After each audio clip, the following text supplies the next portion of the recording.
जो लोग कहते हैं हम 108 बेलपत्र चढ़ाएंगे, कोई कहता है हम सावन के महीने में 1.25 लाख बेलपत्र चढ़ाएंगे, कोई कहता है हम 1000 चावल का दाना चढ़ाएंगे, कोई कहता है हम शंकर भगवान को इतना दूध चढ़ाएंगे।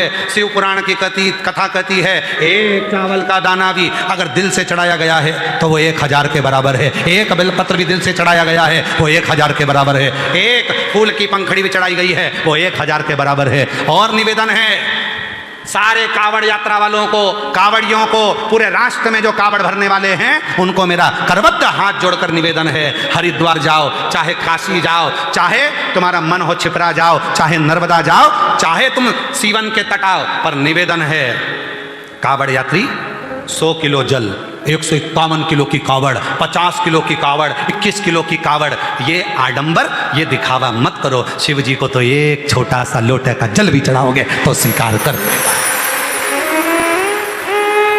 मेरे शंकर भगवान को आडंबर कर मत दिखाओ। मैं 101 किलो लेकर चल रहा हूं और 101 किलो कंधे पर लेकर चल रहा है, उधर पत्नी बेचारी की जान सूखे जा रही है, मेरा पति भूखा होगा, माँ बाप की जान सूख रही, मेरा बेटा कैसे चल रहा होगा, किसी का दिल दुखा कर ना ना। हम तो यहां तक कहेंगे जितना तुमसे बने, एक लोटा जल सारी समस्या का हल, और सावन के महीने में 2 लोटा जल। हमने कई माताओं को देखा, हमारे वो सीहोर की एक माता जी हैं, हमारे वो सुनील माथुर की उनकी मम्मा, उनकी माता जी 1 महीने कावड़ चढ़ाती है, पूरा 1 महीने रोज उनके मोहल्ले की कम से कम 20 से 22 माताएं आती हैं, सवेरे 4 बजे इंदौर नाके से निकलती हैं, रोज सीवन माँ का जल शिव जी को पैदल चढ़कर आएंगी, चढ़ाएंगी, फिर गाड़ी में बैठकर ऑटो से घर चले, प्रतिदिन 1 महीने तक की कावड़ चढ़, दिखावा नहीं। 2 छोटे छोटे उन्होंने कलश ले लिए, अपनी 2 रिबिन में बांध लिए और लेकर बोलबम बोलबम बोलबम बोलबम चलता चलता और बाबा को चढ़ा देती है। भाव अब इतना लेकर दिखावा नहीं, मेरे शंकर को तुम्हारे दिखावे की बिल्कुल जरूरत नहीं है। और फिर निवेदन है आप सबसे, जो गुरु दीक्षा महोत्सव में आए हैं, शिव दीक्षा महोत्सव में आए हैं, उनसे निवेदन है आप और जगह पर गुरु मंत्र लोगे तो आपको ये चीज़ लेना पड़ेगा, ये चीज़ करना पड़ेगा, ये किताब लेना पड़ेगी, वो किताब लेना पड़ेगी। हमारे यहाँ गुरु दीक्षा लेने वालों से भी निवेदन है, कोई आडंबर में मत फंसना, शंकर जी का नाम लेना, गुरु दीक्षा ली, मंत्र लिया, शिव का नाम लिया, और बस जब फुर्सत हो तुम्हें लगे कि तुम्हारे बाप की तुमको जरूरत है, तब उस समय उस देव अधिदेव महादेव को पुकारना प्रारंभ करना, शिव तुम्हारे पास, शिव तुम्हारे। कोई आडंबर नहीं करना, कोई दिखा। गुरु वो नहीं जो बाजार में मिल जाए, गुरु वो नहीं जो कहीं मार्केट में मिल जाए, पर गुरु वो जरूर है जो खुद से ज्यादा शिव पर भरोसा करना सिखा दे, वो गुरु को। अपने पर भरोसा नहीं, हम पर नहीं करना भरोसा, गुरु से ज्यादा। क्या कहा जब द्रौपदी का चीर खींच रहा था, द्रौपदी का चीर खींचा जा रहा था, द्रौपदी रोती हुई गुरु द्रोणाचार्य के सामने जाती है और गुरु जी से कहती है, गुरु जी मैंने तुमसे गुरु मंत्र लिया है, कोई साथ नहीं देगा, कम से कम तुम तो साथ दो।